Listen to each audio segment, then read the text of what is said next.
West of the Rockies, how can we prepare? Stop a few of their machines, radios, and throw them into darkness for a few hours. We are fighting for our lives. My family must survive. 5 years. Thousands air filtration, water filtration.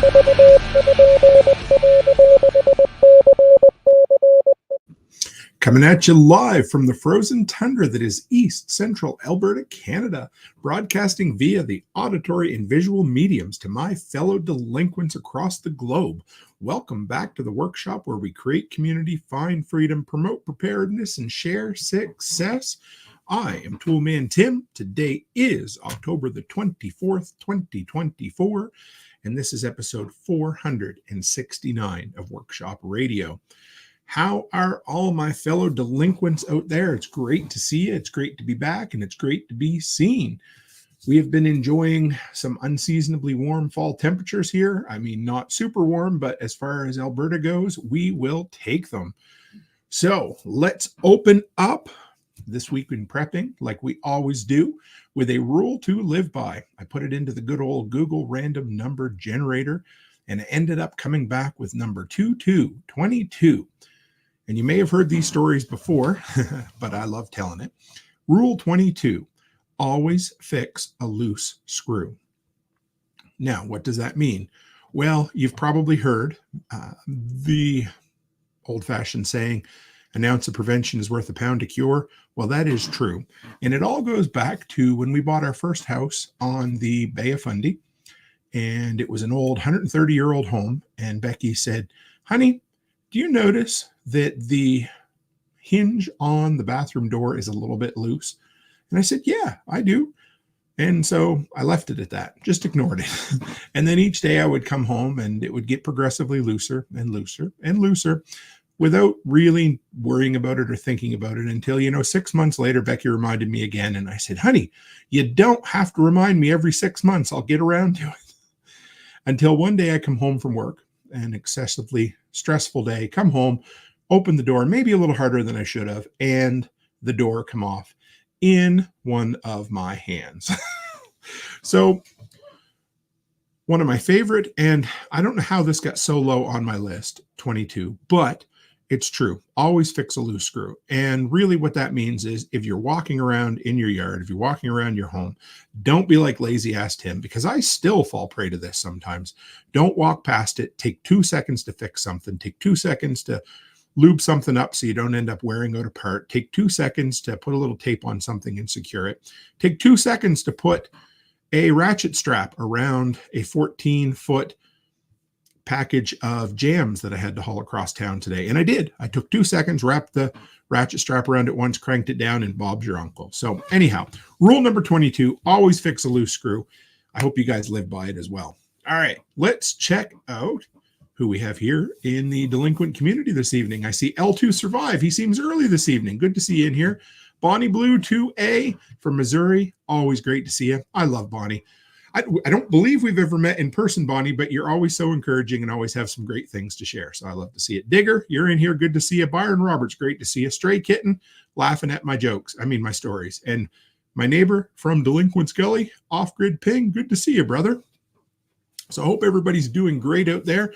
Let's dive into this week and let's see what we have here now. So we have, bear with me for a moment here, folks. There we go. So we are into the prepper files. That's our first segment of the week.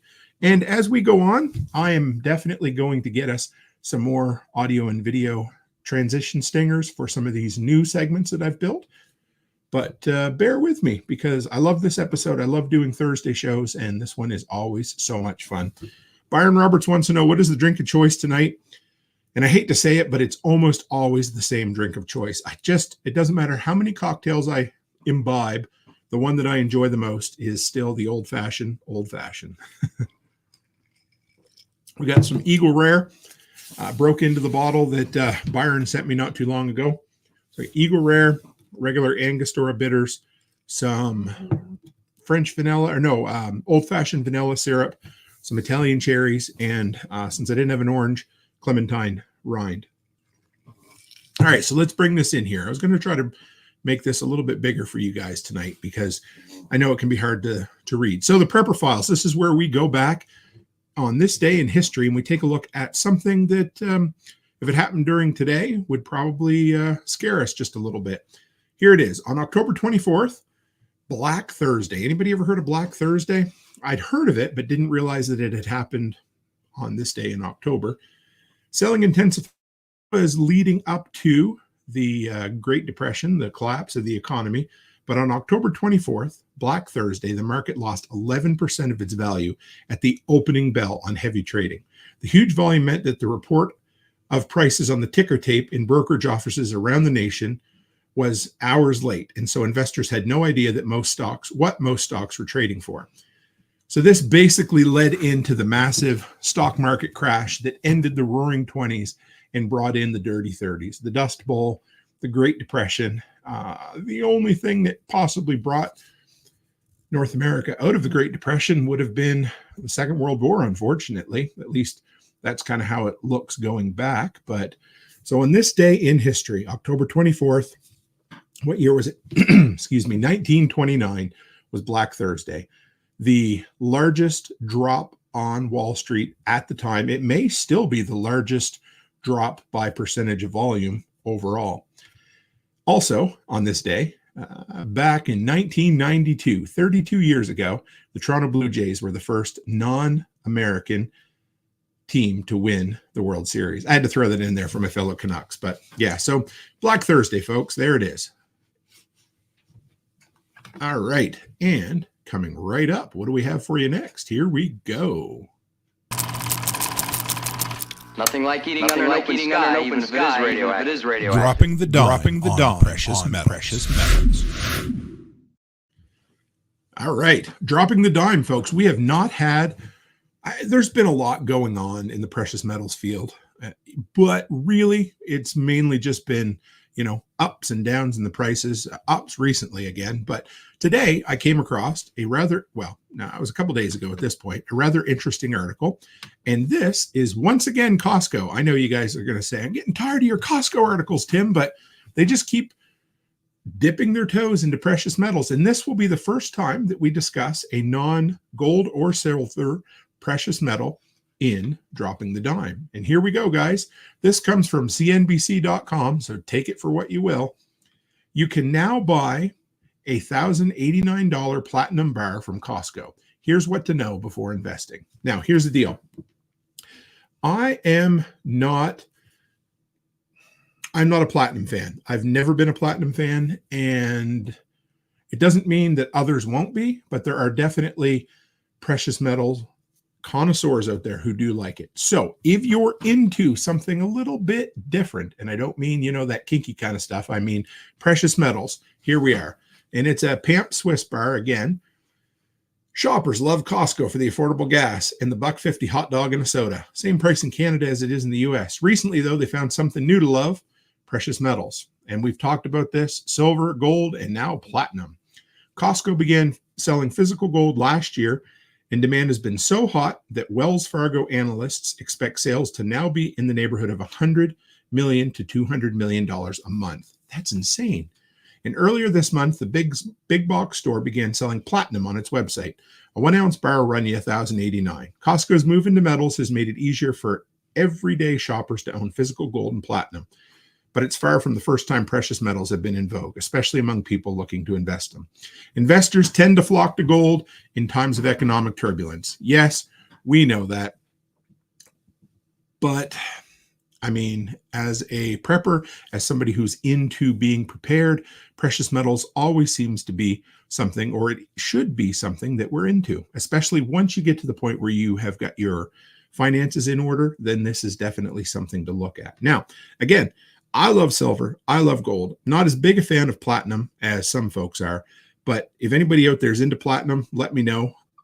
I just don't, two things. I mean, I look at holding my wealth, but secondly, I look at the ability to sell it in a bad situation. I don't want to necessarily say a grid down or a shit hits the fan scenario, but I want to be able to offload it if need be. And if I go up to some stranger and say, hey, I got a 1 ounce bar of platinum, you want to buy it?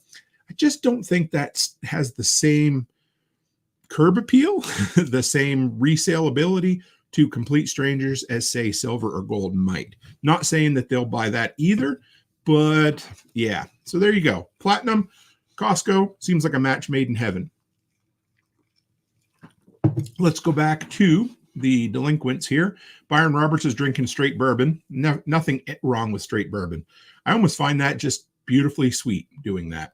L2 Survive says, Toolman, I watched your diesel heater video. You didn't use Freedom units. We don't take kindly to those Fariner units. So here's the deal, guys. I almost always use Freedom units for my videos. And even today, when I told a story on Telegram about a train. Actually, we'll talk about the train story later. I even gave it in miles. But here's the deal. Liters are so damn easy to figure with, to run numbers and crunch numbers with. And that's why I go with that when it comes to fuel consumption. I love liters when it comes to fuel consumption. Could I have switched it over? You know, I actually had a clip in this week's review where I said, you can take liters and basically call them quarts for all intents and purposes, but it didn't make the cutting room floor. It ended up on the cutting room floor. So there you go. One Step Closer says, my favorite precious metals are brass and lead. I like that. And Stray Kitten said, did you find that video about customers getting locked inside of banks for 24 hours? I did not. It totally slipped my mind, but I will try to remember to do that after this show. That would be a good article to chat about for sure. So anyway, if you guys ever have any good stories on precious metals, send them my way. I love to hear from you guys. And you guys tend to be my best source for information along the lines of This Week in Prepping. If anyone dies while you are kept in your fallout room, move the body to another room in the time has come. The time has come. Stranger than fiction. Here we go, folks. Stranger Than Fiction. It might possibly be my favorite segment of the week. And it's really where I get to look at some of the oddest stories that I have found recently while perusing the news. I've got a bunch of different sources that I use. Google News, of course, is one of them. I have a bunch of saved searches on there for things like prepping and post-apocalyptic and solar and disasters and all of that kind of stuff. But there's also a really good Reddit subreddit called Prepper Intel that I really enjoy. It's a great place to find it. So this is some of the places that I find some of the best news stories. Here's the first one. If you guys haven't heard about this, I don't know how I missed it at first, but it's an ongoing issue. And we're talking about Cuba, folks. Cuba suffers second power outage in 24 hours, realizing years of warnings. So the first line of this article says, Fidel Castro once called Cuba's power plants prehistoric. Now, I believe Castro has been gone a solid 10 years at this point. So if they were prehistoric when he was alive and still cognizant enough to speak, what in the hell are they now? But I'll tell you, they're on the verge of a grid collapse over there.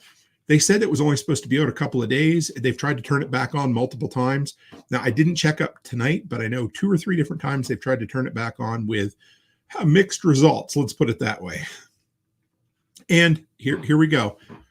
The country still relies on those prehistoric power plants, contributing to the longest blackout since the collapse of its former patron, the Soviet Union. Anybody notice any correlation between Cuba and USSR? Just going to leave it out there. They're definitely responsible for some of the largest things that have ever happened in the history of humanity. The experts have warned for years Cuba's power grid was on the verge of collapse, relying on plants nearly half a century old and importing fuel the cash-strapped communist government could barely afford. Man, so that's like trying to impress friends you don't like with money you don't have. Except in this case, they're trying to keep power plants online that have long since passed their expiration date and fuel them with fuel they can't even afford, folks. What in the hell's going on there? I don't get it. Friday morning, their dire predictions come true as the entire island of Cuba plunged into the most prolonged blackout it has suffered in 30 years since its former benefactor and steady fuel supplier, the Soviet Union, collapsed. Cuban energy officials managed to briefly get the power back up to some parts of the island on Friday night. But early Saturday, the state's utility company reported another total disconnection of the system. This second one lasted 24 hours. So that is not good. I mean, this, when I first started hearing about the electrical grid in India and how it was all, it basically looked like a scab of wires. It was an absolute mess. And they managed to hold it together for a while until they didn't. And now, I mean, they're doing okay there right now. South Africa, horribly outdated, horribly underpowered utility system, falling to pieces. And now the only communist nation in the Western Hemisphere is once again suffering from a form of collapse. And in this instance, the lack of power. Not going to be good, folks. Government officials, here we go, party line. Government officials tried to reassure the public that power would be broadly restored over the weekend, but acknowledged that they could not be sure. I know. One step closer says, how could communism fail? TikTok says it's perfect. I remember being a high school student and talking about this with a bunch of folks. And a lot of people said, communism is the most perfect system, except when it becomes practically implemented in the real world. And I don't even necessarily view it as, I mean, hey, there are anarcho-communists out there, which to me seems like a bit of a misnomer, but as long as you are 100% voluntary in whatever you're doing, I really don't see that any different than as a commune. But as far as a forced onto you political worldview, no, there's no way I want to live under that. L2 Survive says Cuba, USSR, South Africa, all places that don't use freedom units. Isn't that the truth? And good evening to Bud Conkle. Good to see you in here. So anyhow, if you hadn't heard about it, go out and check it out because things are not good in Cuba right now, folks.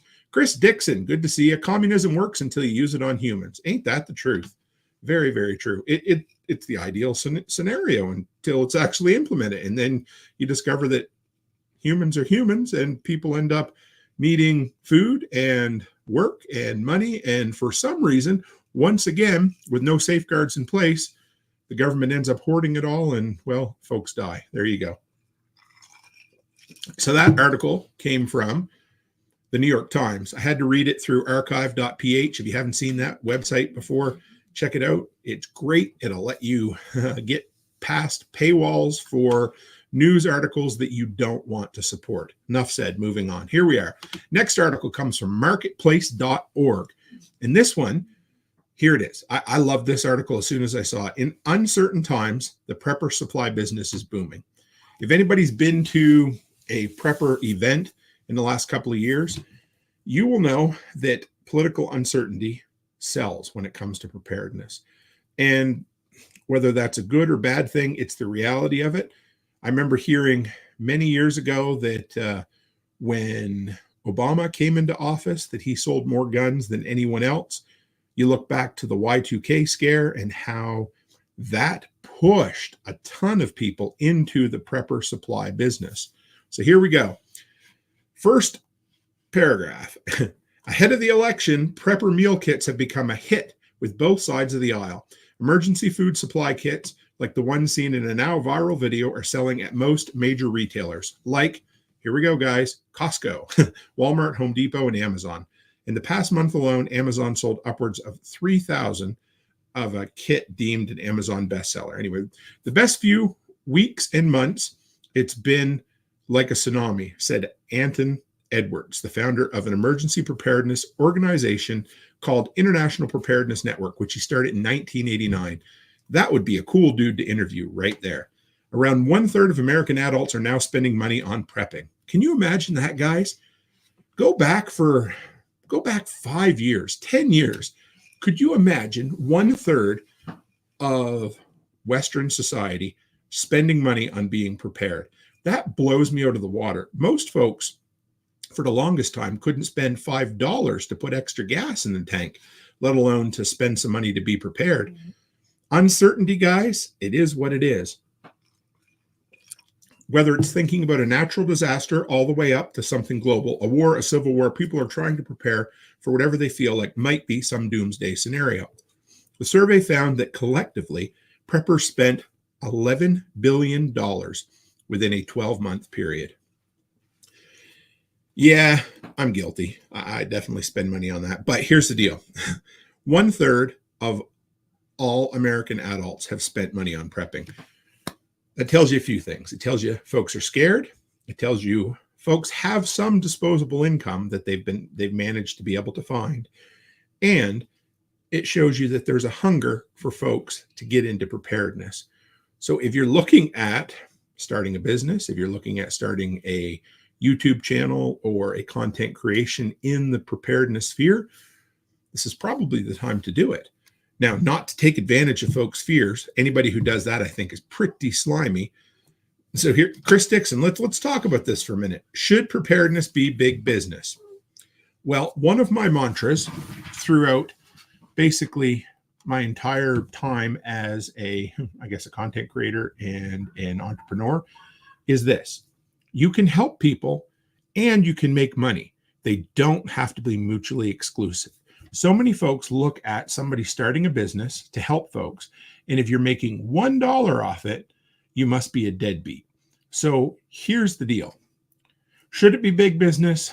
I think it should just be a business all the time. I would hope that folks are getting into it for the right reasons. The problem is that most folks don't. Most folks spend a shit ton of money they don't have right before Y2K and then return whatever they can afterwards, have buyer's remorse, just like the people who don't have the money to buy a generator right before a hurricane, use it for a week and then return it. I don't want people to do this out of fear. Simple as that.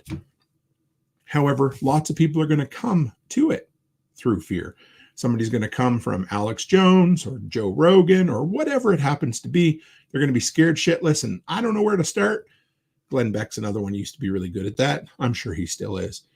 They don't know where to go. They've heard that the sky is falling, that everybody out there is out to get them, that Trump's a horrible person or that Kamala's a horrible, who cares? Whatever it happens to be, they're scared about something. And they're like, here, take my money, make me feel better. But it doesn't have to be that way. I think part of our job as being preppers, as being in this kind of worldview, is to talk people down off the ledge, is to say, listen, you don't need, you don't need to go and buy the $10,000 mil-spec after dark, that kind of thing. You don't need to spend that kind of money on anything. What you need to do is get your finances in order, get your health in order. Look out for losing a job, like Haas said. Look out for the important things. Now, this is the thing. When folks come into preparedness at this time, when things are scary, it's our job to say they don't have to be scary. Let's start with baby steps. Don't throw the baby out with the bathwater. Don't spend all your money on something. Take a breath. Take another breath. And then where can we start with you? Simple as that. Now, can you start a business with that? Sure you can. Don't take advantage of folks. Don't prey on their fear. Help them out while you're along. But you can make money and help people, because some of the greatest business, well, almost all the businesses in the world started because somebody wanted to make some money.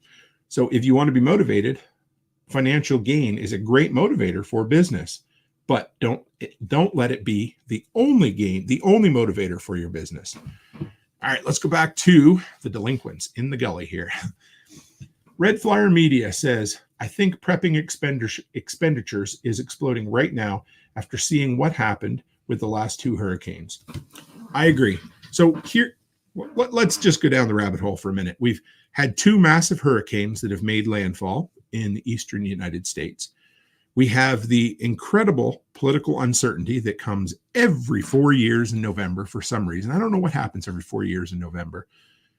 You've got those, and then you got a lot of crazy shit going on around the world. Of course, you've got Russia and Ukraine. You've got the Middle East that's been basically involved in a perpetual war for the last 70 years, I think. Well, you can go back further than that, of course. And then I don't know if anybody heard the news story this week, but the U.S. finally come out and said what people have been talking about online for a couple of weeks, that there's something like, was it 15,000 North Korean soldiers in Russia and possibly there to at least learn and do war games, but probably become involved in the conflict with the Ukraine. I don't like that a whole lot, but That's scary shit. People are scared, right?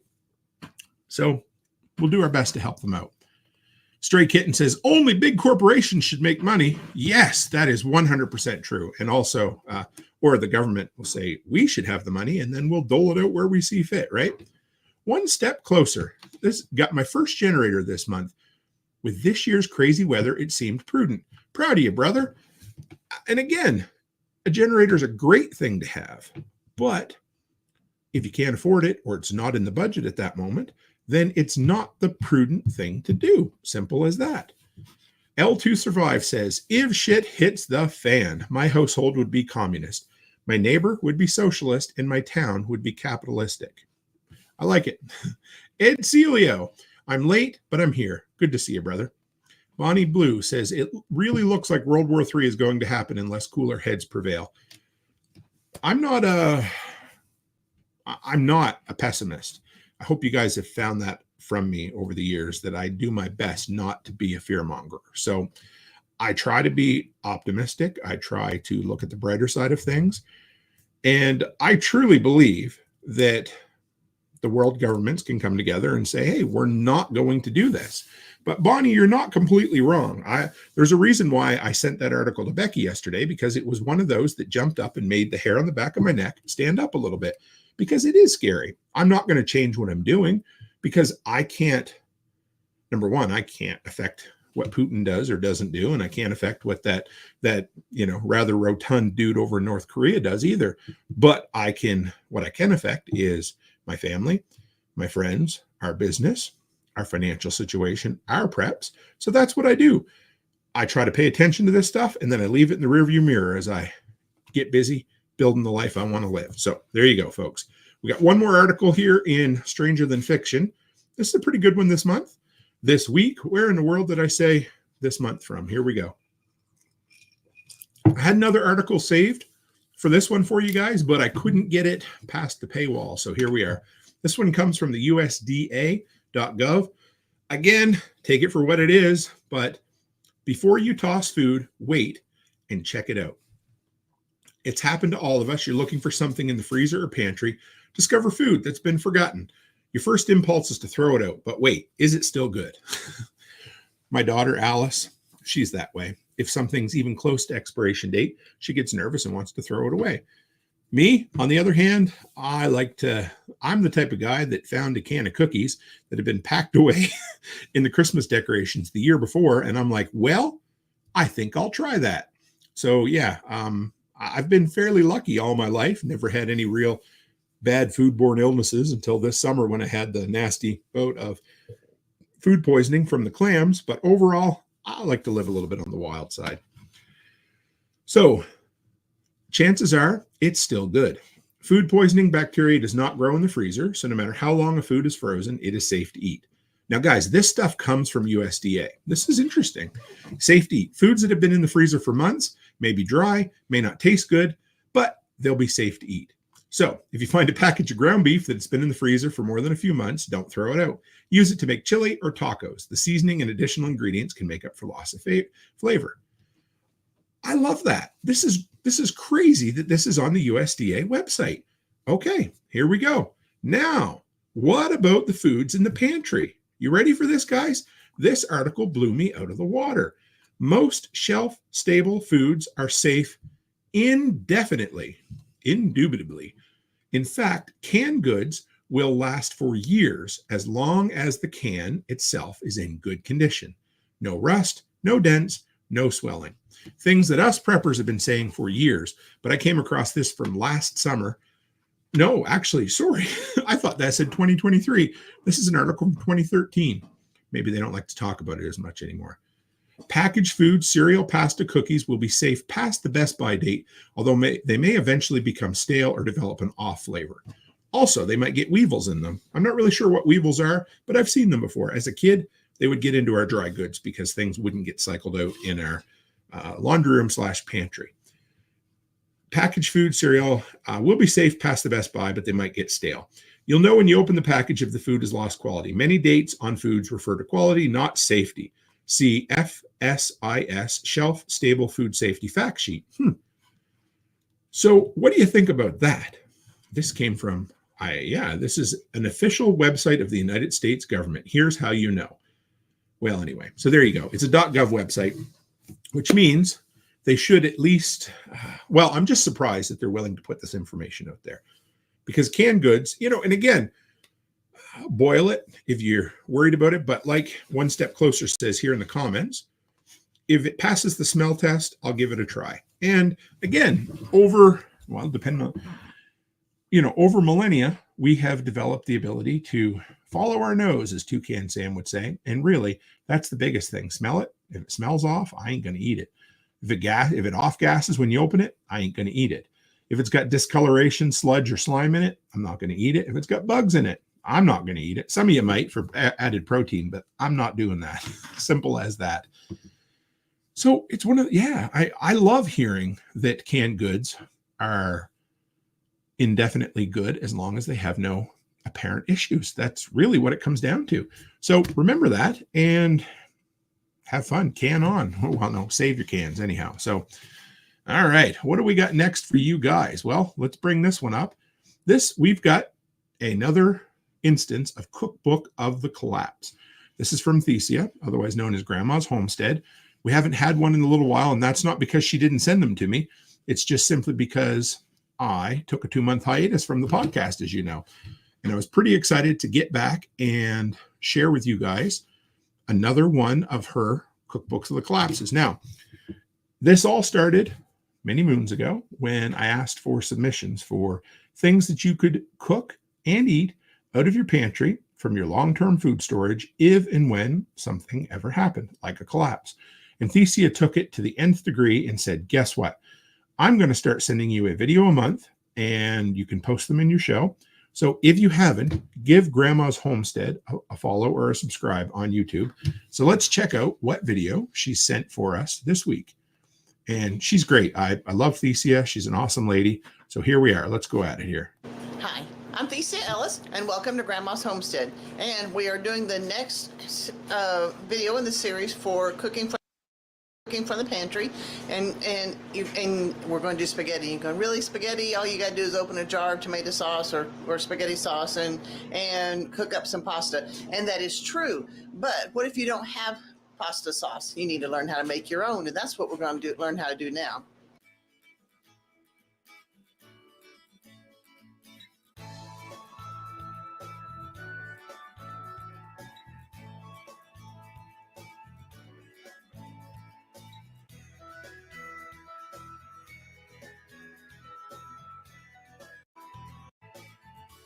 Making sure that your pantry is stocked with spices and herbs. So we've got onion, basil, parsley, Italian seasoning, garlic powder, oregano, and I've got 1 can of tomato sauce from the store, and I've got 1 can of sauce that Tom and I juiced and canned up last week.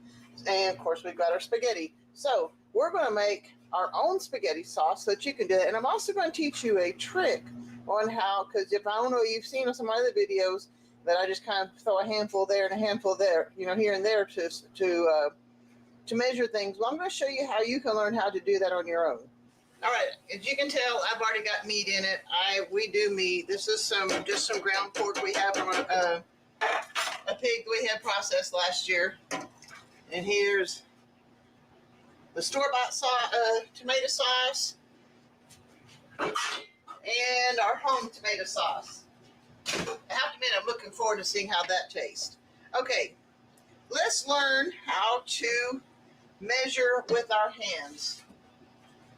What we're going to do, let's see, I know I'm about going to, let's do Italian seasoning. What we're going to do is we're going to take Italian seasoning. This is a tablespoon.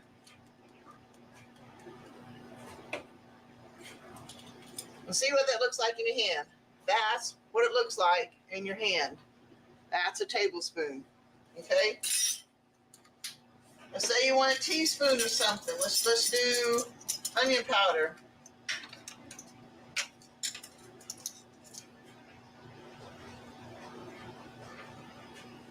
So here's a teaspoon of onion powder, and that's all that is right there. Okay? So once you learn how a teaspoon or a tablespoon looks in your hand, you can start dumping things and not have to worry about it. We do use a lot of Italian seasoning. So we're going to do, this is some oregano. And yeah, I know that oregano and some of this other stuff is already Italian seasoning, but sometimes we like to do a little bit extra stuff. Now, this is parsley, and I read somewhere that parsley, you don't want to put it in there immediately because it could turn bitter. I don't know if I got a bad taster or what the deal is. I don't have trouble with bitterness. Looks like I'm about out of basil. It's a good thing I got a backup in my pantry. So we got the basil there. Now we do a lot of garlic here. And I usually do either fresh garlic or I do the canned stuff where you can just scoop it out, but that's not what we're doing today. We're doing from the pantry. So that's everything we got here. I know the tomato sauce needs some salt too. And again, yes, they just once you learn what you need to do or what something looks like in your hand, then you can keep going with that. So we're going to let this simmer. I'm going to stir it real good. I'm going to let it simmer. The longer you let tomato sauce and stuff simmer, it does cook down and get a little bit thicker, but it also gives the herbs time to interact with each other and just taste really good.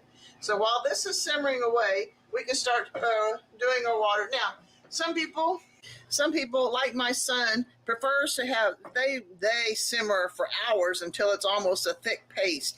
I don't do it that long. Maybe it's because I don't know. This looks like a pretty darn good consistency. I think it's going to be pretty good. Got a little bit of crazy hair going. But so we're going to let this simmer. I'm going to taste test it after it gets all warmed up and nice and see if I need a little bit more of anything. That's what you should always do too, is once you learn how to cook with just throwing stuff in there, you also want to taste it, make sure you haven't done something really stupid. So let's let that simmer for a while and we'll start our water boiling for the spaghetti noodles. Isn't that beautiful and tasty? All right. I know you're thinking spaghetti still, but I just showed you how to make your own spaghetti sauce, very nicely tasting spaghetti sauce. And if you want to do something out of the pantry, that's fine too. But if you want something that tastes good, use that. And I also showed you how to measure with your hands. So that's all I got for this particular video for cooking from the pantry. My next video is going to be a lot more oh shoot, what's the word I want? It's going to take a lot more to it. I'm going to make cheesy chicken and rice, and everything's going to be from the pantry. And you're going, there's no cheese in the pantry. Yes, there is. So we'll check that out next time. Now remember, if you have some good ideas for some recipes, send them to either to Tim's email address, or you can send it directly to me to theciaellis at gmail.com, excuse me, THECIAELLIS@gmail.com, and we're still going to get that cookbook together. But learn how to cook from the pantry and learn how to eat good while you're doing it. God bless, guys. I'll see you next time. That Thecia is absolutely incredible. I just think the world of her. She comes up with some of the greatest ideas, and her stuff is so simple. She's the embodiment of Grandma's homestead. Not that she is, that much older than me by any means, but I love her name, and she is such a hard worker. So give her a follow over on YouTube, number one. But number two, like she said, if you can, send in some more submissions because she's always looking for stuff. It started out, I was just going to read the recipes to you. And then, of course, a great thing about the workshop community was simply, hey, she reached out to me and she said, guess what? I would like to do videos and I'll commit to one a month. And I said, I would love to showcase you. She does great work. So anyhow, let's take a quick look. Had some comments come in here. Red Flyer Media says, I don't think I can make cornbread with measuring implements. It's all by hand like this.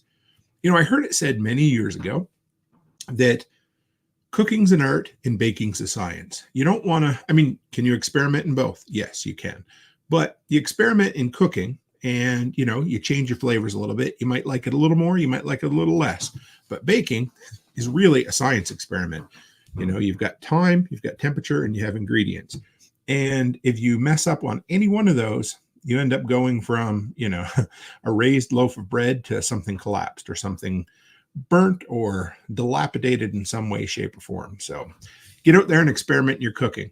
Stray Kitten said, while we were chatting back and forth a little bit here, said, measuring with my hand intimidates me. And I agree. I don't disagree at all. The big thing is seeing how Thesia did it, guys. She just put it in a measuring cup or a measuring spoon, dumped it in her hand to eyeball it. That really helped me put it into perspective, how simple it really is. Simple as that. Stray Kitten also says, I tried to bring measuring cups and spoons when a Mexican neighbor was showing me how to cook something. She looked at them and like she'd never seen them before and wanted nothing to do with them. I believe it. And a Red Flyer Media says, Thesia is a sweet person. She really is. We've spent some time together at some in-person events, and I think the world of her. So give her a subscribe, guys. The link to the video tonight is in the description. I managed to streamline this process so you get links to every video and every article that I talk about throughout the week, and they're all in the description below. So what is next for us here, folks? He's dead. They're all dead. Everyone. You and I are in a dead world. And I'm glad it's dead. Honky tonk of a world. Coming up next is Wasteland. This is a fun one. This is where we take a look at post-apocalyptic, dystopian, whatever you want to call it, pop culture, movies, video games, books. There was a lot of really good recommendations in the book club. If you've never followed, we have a book club page. We've stopped doing the live book discussions, but if you're looking for a place for good recommendations on literature, that's the place to go. Come by, join the regular Telegram group, which that link's in the description as well, and then we'll push you on to the right group from there. So kind of a thin week for post-apocalyptic pop culture news, but here we are. This one, Apple TV releases Silo Season 2 trailer. So if you haven't seen Silo, the first season was really good. I don't think Becky and I quite finished it yet, but Rebecca Ferguson is a great actress, and it's basically an underground skyscraper. And they've been in there for who knows how long, way longer than they were supposed to be. Very similar to just a few. It's like kind of the Bunker, the Fallout episode, the Fallout TV show, the Fallout video game. But this is based on a 3-book series, I believe. So if you haven't followed it yet, it's upcoming soon. Let's see when that comes out. Apple TV has released a trailer for season 2 based on Hugh Howey's trilogy of dystopian sci-fi novels. The second season premieres November 15th, with new episodes airing every Friday until January 17th. According to the official logline, Silo is the story of the last 10,000 people on Earth, their mile-deep home protecting them from the toxic and deadly world outside. Or is it? However, no one knows when or why the silo was built, and those who try to find out face fatal consequences. There you go. Simple as that. It's a great premise. I'm a huge fan of claustrophobic stories where you're in an enclosed space. Normally, these stories only involve a few people, but in this instance, you've got 10,000 people living in a silo underground. And of course, it's a mystery story. You don't really know what's going on, why it's happening, anything like that. But if you haven't checked it out yet, go back and binge season 1 on Apple if you have time. If you don't, winter's coming. And yeah, that's not a plug for going and binging Game of Thrones, because I did not. The final season completely shit the bed on that, guys. But if you haven't seen it yet, do yourself a favor and watch Silo if you have time and you're so motivated, for sure. And you stay in the back. And you stay in the back. And you keep your gun. Handy. Our country is still full of thieving, murdering. Get ready for. I read it on the internet. I believe that's Chris Dixon's favorite stinger transition there, where our country is still full of thieving, murdering patriots. And that's never a more apt phrase been uttered, considering the time of year that my American brethren are going into, right? Templin Acres, good to see you over on the live chat. Welcome to the Delinquents. Here we are. So this week, pretty straightforward standard fare from Reddit. If you don't know what Reddit is, they used to call it the front page of the internet, and it's really just a souped up forum where folks share things. This group is Our Preppers. Love the group. I mean, I love the information I pull out of the group at times. And each week I go there and I pick one of the top trending stories from the past week to share some insight with you. This week's article or post comes from user AdBasic630.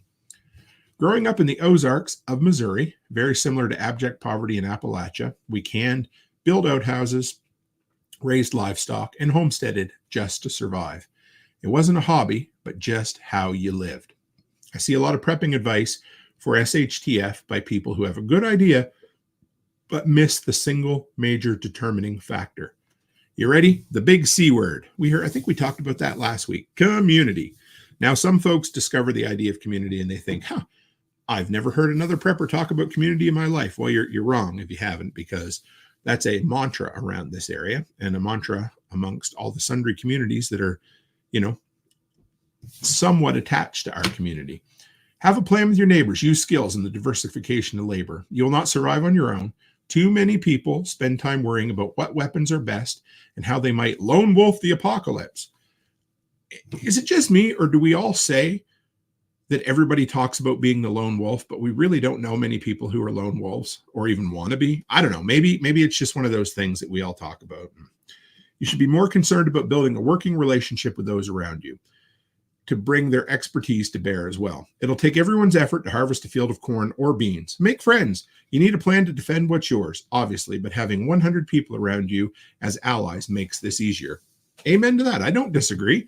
And I don't think most preppers are going to disagree with that. I'm sure you've got a few of the, the dyed-in-the-wool 1980s survivalist type who said, nope, for my cold dead hands. Well, I get that. But here's the thing. You got spend time building community now. Get to know other folks who might be like-minded. And here's the best part about community. You don't have to agree on everything. You only have to agree on the important things, what's important to you, because that's what brings a community together. And then the rest doesn't really matter. It took me a while to figure that out, but it's true. All right, let's look at some of the responses from folks. There are no gods. That's one. 5 days ago, that's user. This actually seems to be the most commonly agreed upon fact around here, that community is one of the most important factors for survival. I don't disagree. Someone else said more like 50-50. The other half is hell-bent on the lone wolf. Don't let anyone know your prep approach. I don't see it as much anymore. Maybe it's just because I surround myself with folks who are into community. Community-oriented and don't let others know your prep aren't mutually exclusive. Interesting. The gun nut preppers, I assume, will be wiped out by each other in the first couple of months. I like that term. I use it all the time. Not mutually exclusive. And they're not wrong. You can be community-oriented, but not necessarily tell folks about everything that you have. You can still be a bit of a gray man and be involved in a community. Again, they aren't mutually exclusive. So yeah, simple as that. I'm not going to go any deeper into that one. It was just one of those stories that it was a slow news week on our preppers, but this was a good one. Community is one of those things that we got to, I've heard it said many a time before, if you beat a dead horse, all you get is a bigger mess. Well, sometimes you got to beat a dead horse so people hear it. But don't act like we don't talk about community. I guess that's the big thing, because we truly, truly do. All right, next, folks. If you guys remember, last week we started a new segment where we look at WROL, Without Rule of Law. And this is a card game that was given to me, a year or two ago now, by a friend of a friend, Spags. If you guys know Spags, a good friend of his developed this card game, and him and I have done live renditions of this game at Self-Reliance Festival the last couple of years, so I decided to incorporate it into here. So I'm going to give you a scenario, and you guys can throw up your responses in the comments. Once we move through the next segment, I'll come back and read some of them. This is an easy one. These are out of the Emergency Preparedness Basics. So there's about 4 different segments of cards in here. All right, here we go. Scenario says, come up with your own stressful emergency preparedness scenario you wouldn't want to live through. I'll read that one more time. Come up with your own stressful emergency preparedness scenario you wouldn't want to live through. All right, throw it up there. I had some thoughts on this. We'll talk about it once we come back around to it, but give yourself some thought. Let me know what you think here. Bring them up. We're going to go into this week in the workshop here. Lone community. Lone Canadian says, heck, I've lived in a small community for over 20 years and nobody really knows what I do for a living. True. But you did reach out to me, and we're now part of an extended community, which makes me smile. I really appreciate that. And here's the thing. The community doesn't have to be completely local. I think we should have some local folks involved in our community. but I also don't think it should all be just an online imaginary internet friend community either. But yes, I love having you as part of my community now, Lone Canadian. And L2 Survive says, was I supposed to wait until you read the card? No problem at all. But throw up your responses there, and we'll come back to it. So let's slide into this week in the workshop. And this is basically where I take a look back on what I got done, the shit that I knocked off my GSD list this week. And it's not to brag. It's simply for two reasons. Number one, for me to have some accountability so that I don't just sit on my ass and rest on my laurels and do sweet dick all. But it's also hopefully to maybe inspire you guys to try some things that make you a little bit uncomfortable. Because, you know, I do that quite often. I hate to be too uncomfortable, but I certainly like to learn new things. All right, here we go. This week in the workshop. Just before Becky got home, I finished putting away the rest of the summer stuff, or almost the rest, because I was out in the yard the other day and discovered some of her fancy wall hangings are still on the outside of the fence. So they got to be put away. So this is your warning that if you live in an area where it gets cold enough to freeze your face, and if you don't pick up a dog toy by the end of November, there's a good chance it's going to be frozen to the ground and you're going to trip over it for the rest of winter. Or worse than that, you're going to suck it in, throw it out between your snowblower, and then you're going to have like discombobulated dog parts everywhere. I mean, like stuffed dog parts. So put your items away for winter if you haven't done it yet. Top up your hot tub or your pool if that's what you do. But we have a hot tub out back that we love to use in the wintertime. I just topped it up because it was down almost a solid foot. My son and his friends have been in there quite a bit lately, and so it needed to be topped up and the chemicals needed to be balanced. So, you know, that's something simple, and some people might say not needed. I get it. It's a source of stored water. It's a source of relaxation, and it definitely helps with the sore body at times. But I like to keep some extra chemicals on hand. We have a good stash of chemicals. The place we get them from has a sale once a year, so we buy them when they come on sale. We stock them up, and we have lots left over. Took Charlotte. Man, it has been a week for sports in the family. Friday and Saturday was a volleyball tournament. Last night was 3 games in town here, and then Saturday is a volleyball tournament as well. But then there's only one more tournament, and the first part of volleyball season's over for Charlotte. I'm going to miss the school league that she's in, but soon after that, club picks up. So there you go. Anyway, I picked up a new taper, which I don't think I've even posted online yet. I fell in love with this one that I bought at Home Depot. And if you don't know what it is, it holds a roll of painter's tape and a roll of painter's paper. And when you pull it out, it perfectly, and if you can see that with air quotes, attaches both, and you're able to tape off your baseboards really well. Then you put a drop cloth on top of the whole thing, and it's 100 times faster and easier for preparing. The problem is the one I got wasn't manufactured super well. It works, but it would get off kilter and the tape would come off the paper and different things. So again, I've said it before, buy yourself a tool, buy a cheap tool if you want to test it out. If you discover you're going to use it on a long-term basis, then buy yourself something nice. So that's what I did. Clark, I bought myself something really nice, and you'll probably see a review on it or at least some video on Instagram down the road. I cut up my firewood, not that I need any firewood at all, but I've had some 4 to 5 foot lengths of, thick tree branches and that sort of thing over the last couple of years, just piled up in a pile. It was time to get that put into firewood shape and size for the garage, because I do have a wood burning stove in there, a backup to a backup to a backup, right? I took Becky to the city for a doctor's appointment. Nothing out of the ordinary, just one of those things that needed to be done. Just keep your head on a swivel when you're there. Don't spend too much money at Costco, that kind of stuff. Actually, speaking of head on a swivel, I was up in Lloydminster today working at the daycare. I went to Home Depot to get some supplies. I came back through, and I don't know. There's lots of names I could probably call the dude, but he was probably homeless and more than likely on some sort of medicinal type things. And he stepped right out in front of my vehicle. I didn't have to, slam it down, but he definitely would have been hit if I wasn't careful. And then he proceeded to walk across all 3 lanes of traffic. And this is a major highway that goes through the city. It does stop for a few red lights, but the dude stepped in front of somebody, they laid on the horn, and he just lost his ever-loving mind at him. I watched him over my shoulder through the rearview mirror, just making sure things didn't get too carried away. But it was every bit as scary as well, not scary, but it was every bit as hot and hostile as when Brian Off-Grid Ping and I saw the guy hop out of his vehicle when we were in Savannah last spring. And it got pretty heated, guys. This was, I thought there was going to be a fight anyhow. So just always keep your head on a swivel. Picked up some battery lights at Costco and a small Leatherman that I'm testing out. It's quite a bit smaller for pocket size, but the lights are screw-in light bulbs. If you haven't seen these before, they fit any standard medium base fixture. They have a battery backup built into them. So if the power goes off, they click back on. I don't even think you notice. I'm going to do some testing. We'll do a video on those down the road. Sunday evening, I had a great live conversation with Ryan Buford. If you don't know him, he's Prepper Dad. If you haven't watched that replay yet, it was awesome. I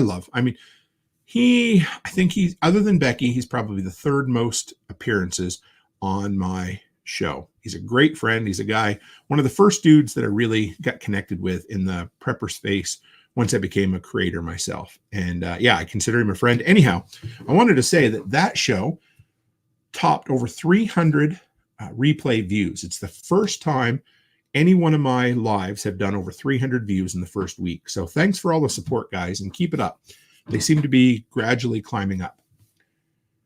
Last week's video, the battery gas pump, if you haven't seen it, that thing went wild. I think it's getting close to 8,000 views, which is way above a normal video for me, but the last 2 or 3 have done really well. Spent Tuesday putting together a diesel heater video. If you haven't seen that yet, do me a favor and watch that. Well, you don't have to, but I enjoyed putting it together quite a bit. It was somewhat by design. Chris Dixon messaged me a few nights ago and said, hey, have you tested out your diesel heater yet? And I had to say no, but it's a great idea for a video. And I'm glad I did it because now I know what it'll work for and what it won't. I got saved last minute by a fellow landlord, folks. We thought we had somebody lined up to move into our mobile home, and it had been, somebody had been in there for a year and a half, finally moved out, took great care of it. It was something that I completely renovated about 2 years ago. We had a guy lined up. He was about to move to town in about 2 days. He was just getting ready to send me the money, and I get a message from their landlord. They happened to see, just somehow Facebook in its infinite wisdom posted my post from here and showed it to a lady in Saskatoon. So about 2.5, 3 hours away. She saw it and she immediately called my daughter. Her phone number must have been listed on the ad and said, hey, I need to let you know that they left my house in an absolute state of disrepair. And I thought, oh my goodness. And she said, not just a little bit. She said, the estimates I have right now are around $20,000. And I had reason to believe this lady because she didn't know me from Adam. And she just wanted to help out a fellow landlord. And so I messaged Buddy and I just said, hey, just letting you know, we're going to rent to somebody else. Have a nice day. No more discussions required. And I got a couple of follow-ups, which I just left alone. But whew, dodged a bullet there, folks. I'm not taking a chance. I'd rather leave it empty for a year than to rent to somebody like that. Also, here's a surprise, or not a surprise, but something that some of you might not have known. If you heard about it, John Willis and Amanda at Special Operations Equipment are having a Christmas party. Becky booked us flights for it. So we are going to go down. I think we're going to spend about 5 days in Tennessee. We're going to go for the 2 days at the SOE compound. I'm excited. Can't wait to see it. Curtis and I spent the day cutting drywall and hanging it for those gaps where we tore the walls out. So we're now ready to start mudding tomorrow. So what do we got left upstairs before we can paint? Well, probably 2 or 3 coats of mud. Mud, sand. Oh, not looking forward to it, but it has to be done. We have to trim the ceiling where there's a gap there now where there's drop ceiling, but the wall's gone where we removed it. And that's it. And then we're ready to paint. I am stoked. Another, I guess, 2 or 3 more work days, and I will be ready to start painting up there. And George, I see George over on in the comments. I'm going to get to that in just 1 second. One more quick thing, the train story. So I was heading home this evening and coming from Lloydminster. So George wants to know what part of the country I'm in. I'm about an hour south of Lloydminster, Alberta, right on the Alberta-Saskatchewan border. I'm a Canuck. Sorry about that. See, I had to apologize for being a Canadian. And I always watch when I'm coming south. There's a place where about a mile from the train tracks. You're up on a hill and you can see down to the train tracks, but there's a sign that gives you plenty of warning. And if it's blinking, I can hang a right and bypass the train. There's no difference in distance. It's just a little bit more twisty and turny, but it allows me to not have to wait for the train. So that tends to be what I normally do. But tonight I was coming down, I see the lights flashing. There's a train parked across the highway, which, number one, that's very rare. I've never seen a train stopped on that section of the highway. There's no place for, bypassing another train. There's no place there for loading or offloading. And it kind of threw me for a loop. And I thought, well, he stopped there for a reason. I'm going to hang a right and bypass it. So as soon as I turn right, I look down to the tracks, and there's a train coming in back up. There's a train that was heading in the opposite direction that is also parked on the tracks, and there's no bypass there. So you're less than probably about a quarter mile between the two trains, and they would have come to a stop facing each other. That is not supposed to happen. So I'm like, well, I'm going to bypass it. I don't know what happened. So I'm heading along, and after maybe 5 or 6 more miles, I come to yet another train that is stopped on the tracks heading that direction. So whatever happened there was a mishap with the signaling, the GPS. I don't know. It could have been really bad, and I'm glad it wasn't. But it definitely backed up the trains for a while. That is the busiest set of tracks in my area. It's the Trans-Canada tracks. It's also a double-decker track line. If you haven't seen it before, they stack storage containers or sea cans too high on those train tracks, and they fly. I've clocked some of those trains at over 90 kilometers an hour, which is over 50 miles per hour. So things could have went really hairy really quick. George, he says CN or CP. Now I need to apologize because the tracks that come through my town is one, and the tracks that go through about a half hour north of me is the other. And I can't remember which one it was, but I do know that the Via Rail train, which is the only passenger train in Canada, goes through there, and it goes through Wainwright a little bit further west. So anyway, it appears that what happened wasn't serious, but it could have been. So there you go. And it's good to have you here, George. I don't believe I've seen George Files in here before. So it's good to see you. Byron Roberts says, oh my God, you're Canadian. Yeah, I know. Didn't you remember when you sent me bourbon, brother? George says Wainwright. Yes, it goes west of, so the tracks go right through Wainwright, which is north of Camp Wainwright, which is the military base there where they do a lot of training exercises. So anyway, could have been bad. Thank God it wasn't. There you go. All right, before we go into our food for thought segment, I read this once already. Come up with your own stressful emergency preparedness scenario you wouldn't want to live through. And I got 2 responses, at least from the community that I saw here. And it said, Haas said a home invasion. And actually, that was the one that I had on my list.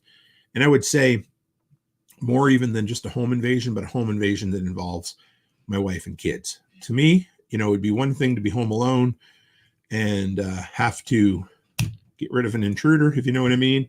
But man, I would not want to have to deal with it if the family was there as well. And One Step Closer says Civil War. Yeah, I wouldn't want to be part of that either. I wouldn't want to be part of your guys' Civil War either. So anyway, thanks for sharing that, guys. And L2 Survive said Jordan Peterson says to become a monster and learn to control it. If the wife or baby girl were held hostage or kidnapped, I fear I would lose that control. Funny, I didn't read that comment before I shared my comment before, but I'm absolutely that way. When we go to the city, I have forced myself to become better at situational awareness because I was not good at that. I'm not good at directional things. I wasn't good at keeping an eye out for threats. And I've gotten way better at it. And I think it helps to have a wife and we have 5 kids, but 3 are grown, but I have 4 daughters. So of course that gets you into dad mode too. And now I'm not saying that I'm perfect at it, but I've gotten a hell of a lot better. I notice, I look for things when I'm in the city. I make sure, the kids and the wife don't walk out in front of vehicles. I remind Becky to lock the vehicle when I go into scary places. I keep an eye out to make sure that the homeless guy up ahead around the corner isn't going to jump out and stick you with a syringe, that kind of stuff. Here's the thing. It doesn't mean that I enjoy life any less. I don't live in fear. I just hopefully keep my eyes open, if that makes sense. And George says, pretty sure that's CN. Right on. And Lone Canadian, this is great. My buddy Lone Canadian says, actually, Byron, he's Albertan. It's kind of Canadian, but with a redneck twist. Yes. I used to joke and say that Alberta is the closest to Texas you're going to have in Canada. And that is really, really true. We are, if it's possible, in Alberta, we are the most Canadian and the least Canadian all at the same time. I think we would gladly secede from the nation if we could, but we also have this crazy Canadian patriotism. I don't know. So there you go. And you're right. Albertan is definitely kind of Canadian with a redneck twist. Let's have some whiskey, bourbon with that. Here we go. All right, food for thought, folks. A couple of quick things here to show you. I had them on last week's list and didn't get around to sharing them with you. A couple of new products from DeWalt. And if you've been around any length of time, you know that I enjoy my DeWalt products, especially things that have to do with backup power and emergency preparedness. So here's the first one. This was linked on Reddit. All there is so far is a couple of pictures and some pre-order places. This is a 3-way 1,000-watt power inverter compatible with 20-volt batteries. I love it. Now, here's the thing. What does it do? This is an inverter that gives you an AC outlet, and it'll run off of 12 volts, so you can hook it up straight to your battery. It will run off of a DeWalt battery. And what's the third one here? I know there's 3. Yep. Oh, and a cigarette lighter. So you can plug it into a cigarette lighter adapter as well. So that gives you your 3 different types of power. Looking forward to this. I will grab a hold of this as quickly as I can and do some reviews on it for you, because this is right up my alley. DeWalt and prepping. Whew, can't go wrong with that. Now, speaking of DeWalt, yet another cool new product from DeWalt. This one has not a whole lot to do with preparedness unless you're looking at starting a handyman or landscaping business and becoming financially independent like we started to do and have done quite well with over the years. But I bought an Ego battery-powered backpack blower last year because it was the best one on the market. And finally, DeWalt has announced that they're putting out a 60-volt max brushless backpack blower kit. Pretty excited. It comes with 4 amp or 5 amp hour batteries. You get a pair with them. If it works as good as the DeWalt walk-behind snowblower that I bought last year, I'm down for it. So there you go. And finally, one more DeWalt thing, and this has to do with batteries, and of course, which is stored energy, which is something to do with preparedness in a sense, but I love DeWalt, and they are rebranding all of their 20-volt batteries. They're all going to the XR line, which I'm not exactly sure what the XR designate means, but here's the thing. So they have finally released a tabless battery. I didn't even know that that was the thing that people were looking for. It turns out that by going tabless, which I believe means those little welded on tabs aren't in there, you get significantly more power and a lot longer lifespan with these batteries. So they've now rebranded. The power stack is going to be XR Power Stack. And those are my favorite for small, compact form factor. They have the little pouch cells in there, which I have just had great luck with. And then these ones are going to be called Power Pack, and they are the tabless ones. And they're going to be the top of the line battery that you can get. It's going to have the most power and the longest lifespan, not longer runtime, but the most power and the longest lasting battery until it wears out.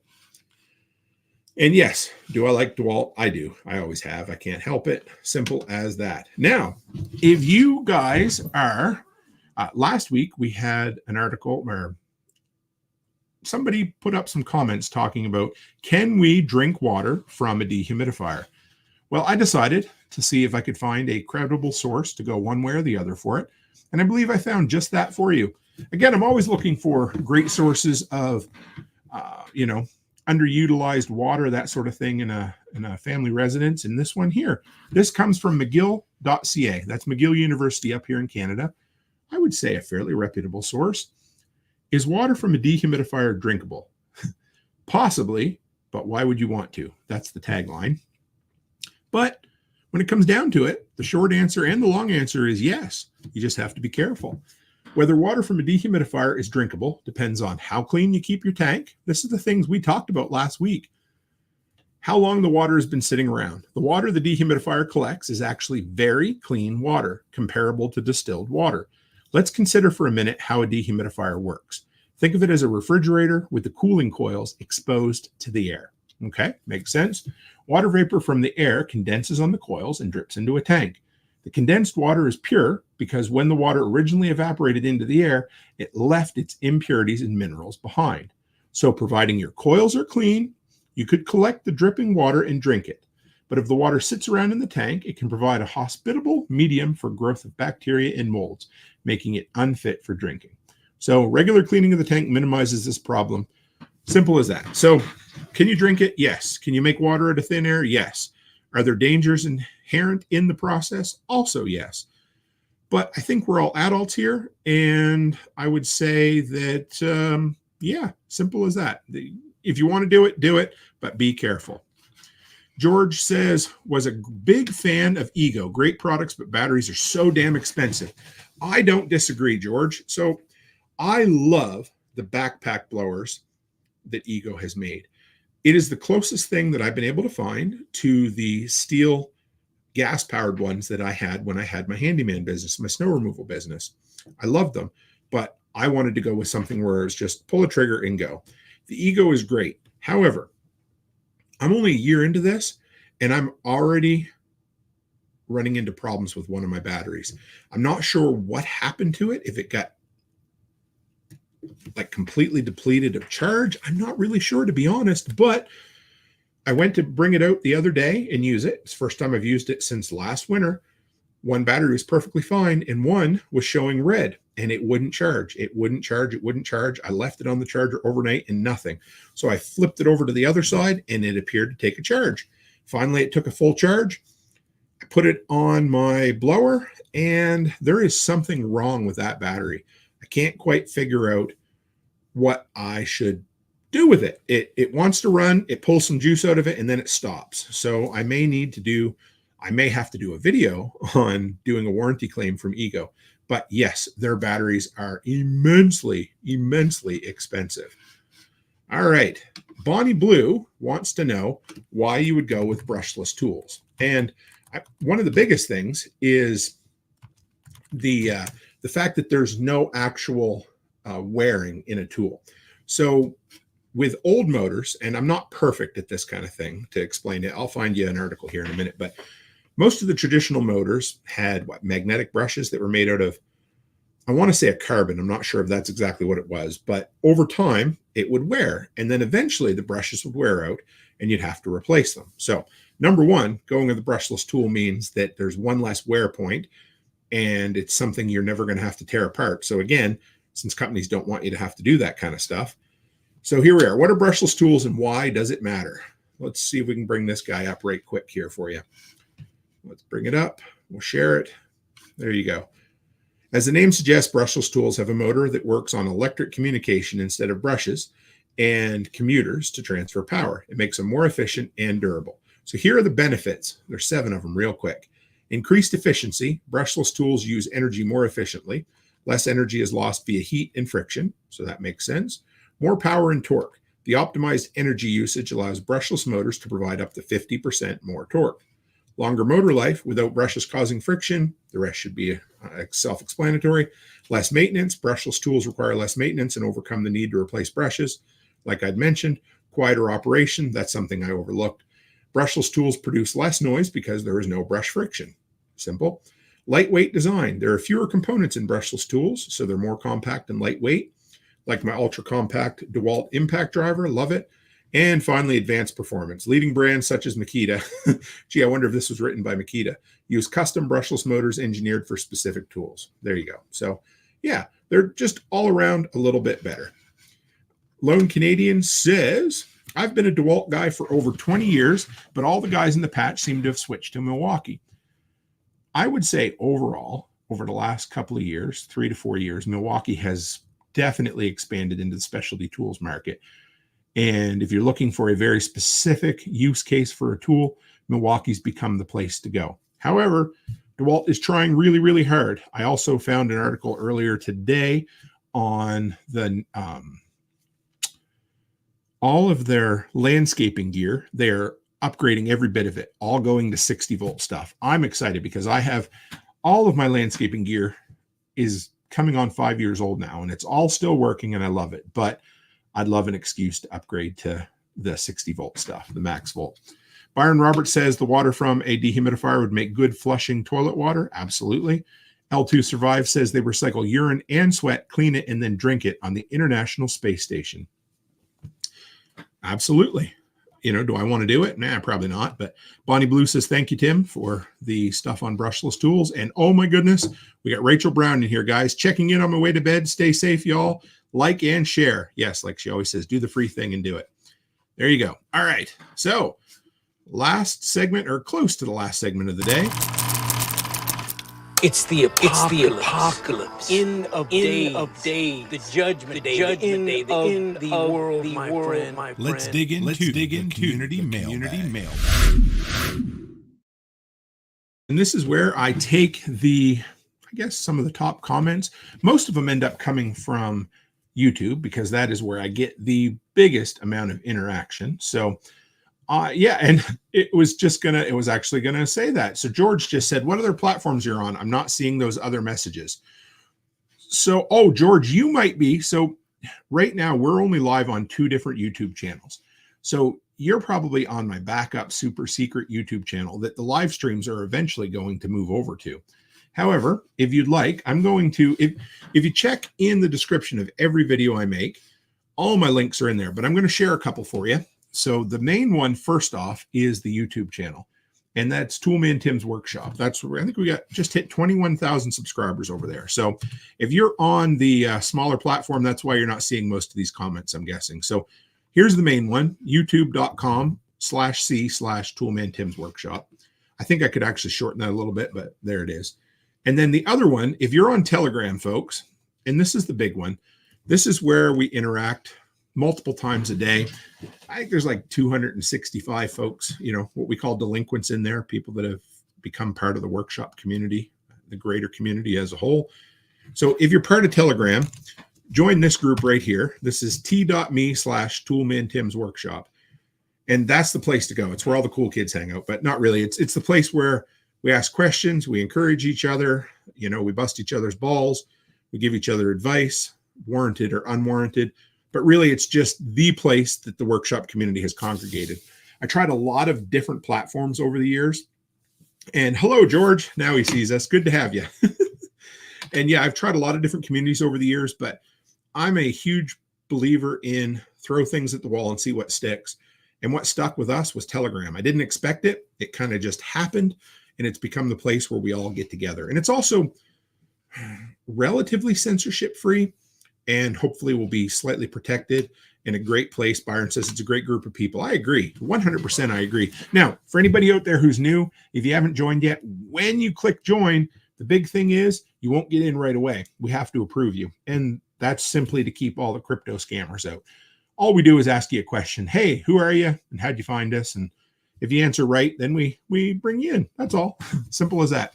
All right. So community mailbag. And that's where we reach into the mailbag and see the good, the bad, and the ugly comments from this week. Now, they're all pretty good, but this one here, this one comes from Warrior Link 8612. And they said, if I run my generator's dirty power through a power inlet to my house breaker box, will that clean up the power as it runs through each breaker and into the house? So we're talking about a generator with dirty power. So like my tri-fuel Furman generator has a THD, that's a total harmonic distortion of above or beyond 10%. And if you don't know, pure sine wave power looks just like a perfect sine wave. And if you took physics back in the day, you'll know what that is, but it's just a perfectly round sine wave. Now, traditional open frame, non-inverter style generators tend to be fairly clean power when there's no load on them, but the more load, the more jagged and the more out of sync the waveform becomes. So that's why you'd go with an inverter generator, because it will give you a full sine wave even under a full load. So this person wants to know, will it clean it up by running it through my breaker panel? No, not at all. You're not going to improve it one bit, because it's the same as household power. If there's something wrong with the power coming into the home from the power lines, your system at the house is not going to clean it up. So you have to have clean power going into it. Now, there is a workaround for smaller things. you could take the power from a generator, and then you could charge a battery, like a 12-volt battery or a solar generator. And then you could use that if the solar generator gives out pure sine wave power, or you could use an inverter, a pure sine wave inverter, to pull that power out. That's a way to convert it. There you go. All right. Yellow Dog 762JB. Man, I love these names. Said, well done video. And this was talking about 2 weeks ago when I did the pump video on diesel, well, gas and that sort of thing. And I showed those cool little adapters that allowed you to put a AA battery inside a C or a D sleeve, both made by Eneloop. They said, well done video. AA and D batteries are both 1.5 volts. The Ds just have more storage capacity. There are adapters similar to the ones you've used that hold 2 or 3 AA batteries, and others that use AAA batteries to adapt C to C-size batteries. So if you've never seen them, the reason I put this in here was so that it would remind me to talk about those. I don't have them in here. They're out in the workshop. But you can buy them on Amazon. And if you're like me and you've standardized on mostly AA and some AAA, but occasionally you need a D or a C battery for some Christmas decoration your wife buys, or in this instance, some weird gas pump that I bought, you can get these sleeves that you can throw a AA battery inside, and Bob's your uncle. There you go. All right. Next comes from KC Field 1. And they said, hey, Tim, we just upgraded our electrical to 200 amp and put in an interlock so that we can power our home with gas or multi-fuel generator in an outage. My HVAC guy said we have to get a generator that runs at a constant 60 hertz or the furnace will show an error code. Again, 60 hertz, that's cycles per second. And you want a nice smooth waveform for that. Will show an error code and not run. I was told that an inverter generator is best for keeping the hertz constant. I'm considering a Westinghouse EcoGen 1000 inverter generator with a CO sensor and wondered if you thought that was a good option. It has less than 3% total harmonic distortion, hosts about 2,000 square feet. Thanks so much, and thanks for your videos. Yes, that would be a great one. Traditional household power runs between 1 and 3% total harmonic distortion. So it's not perfectly clean either. So if you can get a inverter generator that gets you under 3% total harmonic distortion, then go for it. And if Westinghouse lists it as that, I mean, do your own research as far as that goes, but typically what they show is going to be pretty close to what it is. And finally, this one is from Salty Brackish Fresh. What a name. I love it. Said, I'm getting one, a generator, that is. I really like this, guys. Check this out. I'm getting a generator. I'm buying it myself with my own money for my family. I'm 21 years old. It blows me away that my family are just sitting ducks. They complain about a 1-hour power outage, yet don't have the will to even look up a video or go buy one. I don't want to talk crap about my parents, but damn, they are dumb sometimes. Just waiting for something bad to happen in order to take action. All right, I get it. Number one, Salty Brackish, if you end up hearing this, proud of you. At 21 years old, you're taking preparedness by the nuts and you're running with it. So good for you. I get it. We get frustrated with our parents sometimes. You know, I talk to my parents. My parents bought a generator, and then my dad rarely keeps any gas on hand. So then when the power goes out, they still got to go and find some gas. So I get it. Doesn't mean that I love them any less. It just means that they're not as prepared as I am or you guys are, and they need a little prodding. But man, good for you. As long as you can afford it, you've got the money in your budget, then yes, go out, get yourself a generator. I love hearing that. I'd love to hear follow-up from you. So, all right, guys, that brings us to the end of our segments for this week. I got a couple of quick announcements, nothing too out of the ordinary. Number one, like I mentioned, I'm going to the Special Operations Equipment Christmas Party.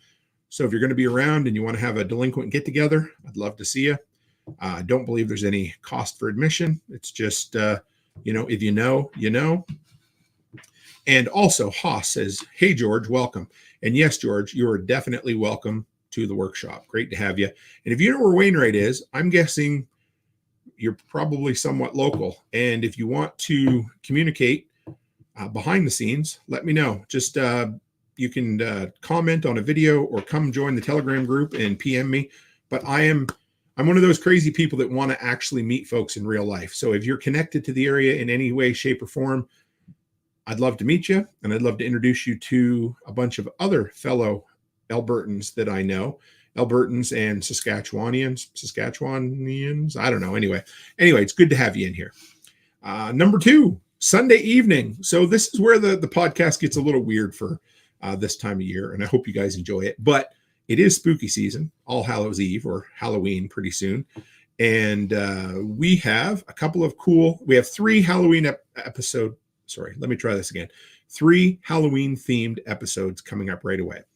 So number 1, fellow delinquent Will, or Worm. He's a filmmaker. Love the dude. We broke bread and hung out at Delinquent's Gully Days this year. He's coming on Sunday night, and we are going to talk about horror movies. We have a great conversation. We'll probably talk about filmmaking and stuff as well. So if you're into that sort of thing, or you like a change for Halloween, please come by and listen. It's going to be fun. We did it last year. He come back this year. Number 2, Mrs. Toolman is going to come on an episode again. She's been busy building the life we want to live and going balls to the wall in the daycare. But her and I, sometime next week, are going to do an episode about our favorite Stephen King films. I'll spoil it for you right now. Number 1 is going to be The Stand. And you know that because that's my favorite. The 1990s miniseries anyhow. So that's coming up. And then, of course, as close to Halloween as we can get, next Sunday evening will be the 2nd annual Toolman Tim's Toolbox of Horrors. And if you wonder where that name come from, well, it's really inspired by Art Bell. And if you guys watch listen to Coast to Coast AM back in the 90s and early 2000s, Art Bell was a staple of conspiracy-based, sci-fi-based AM talk radio. And every year he would change his show on Halloween from Coast to Coast to Ghost to Coast. And so we're going to do the 2nd annual Toolman Tim's Toolbox of Horrors. So there you go. L2 Survive says, I'm only 14 hours and a border from you. Is that local enough? Well, for me it is, because that's what I call a Sunday afternoon drive. But no, I quite often drive down to the Montana border for my American mailbox. But yes, that is pretty good. George asks, do you go live daily? No.